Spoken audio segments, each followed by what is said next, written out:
suket garing lumampah angin, lempung lawas munggah purnomo, jaman lingsir tan luntur tapakipun pusaka sepuh lintang besengut ngidul.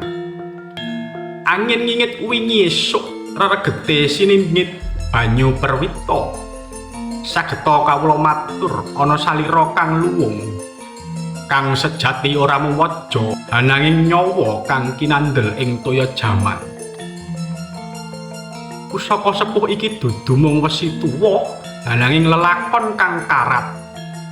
Angin wengi nate nyekseni sembah, geni tumekaning pamoring nyawa, ancase dudu gagah ananging waskita, dudu njajah ananging ngemo. Pusaka punika nuturi marang sapa kang wani ngraosake. Para rawuh, para kadang sak papan, sumangga katur pangrungu. Ana satunggaling pusaka kadya lintang wulan sinigar mendung.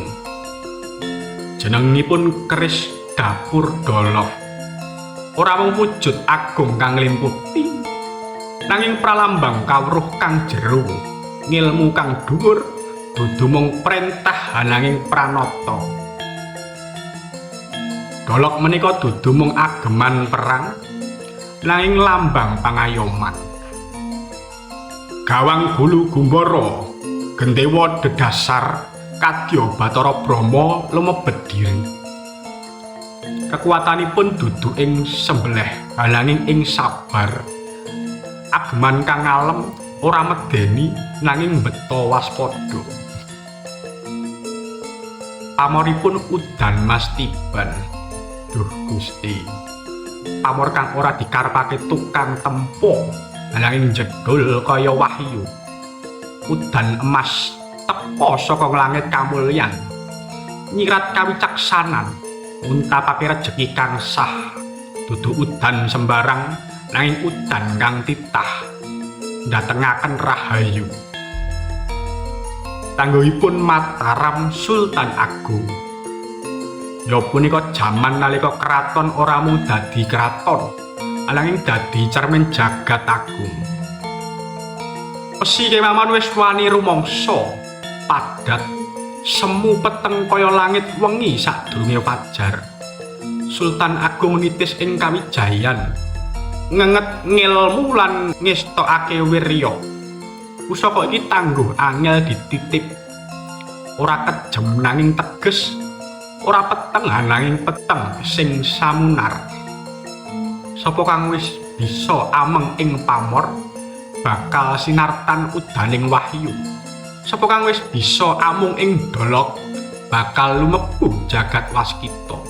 Ananging ilinga, pusaka ora mung diduweni nanging kudu kaopeni. Ora mung kagungan nanging kedah kaayomi. Awit pusaka iku guru, pusaka iku pengeling, lan pusaka iku wasilah kang nuntun jiwa bali marang asal.